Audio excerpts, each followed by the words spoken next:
গ্রামে এক শিকারী ছিল, যার নাম ছিল মুকুল। সে জঙ্গলে পাখি শিকার করতে যাওয়ার জন্য পরিচিত ছিল, কিন্তু মুকুলের মনে আসলেই এই শিকার করা ভালো লাগছিল না।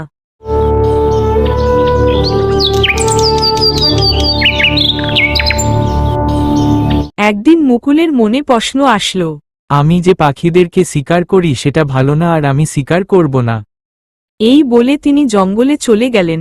জঙ্গলে যাওয়ার পথে তিনি দেখতে পেলেন একটি পাখি পড়ে রয়েছে। আরে এই ছোট পাখিটা কত সুন্দর, তাই না?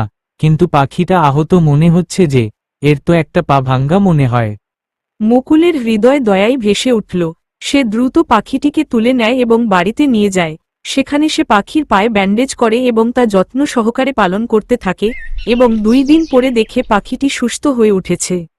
আরে সুন্দর পাখি, তুমি তো তাড়াতাড়ি সুস্থ হয়ে উঠেছো, তাই না? হ্যাঁ শিকারী, তুমি না থাকলে আমি তো মরেই যেতাম। কিছুদিন পরে পাখিটি প্রাচীরে উড়ে যেতে শুরু করে। মুকুল বুঝতে পারে পাখির স্বাধীন জীবনের প্রয়োজন। সে পাখিটিকে মুক্ত করার সিদ্ধান্ত নেয়। একদিন সকালে মুকুল পাখিটিকে নিয়ে জঙ্গলের কাছে গেল।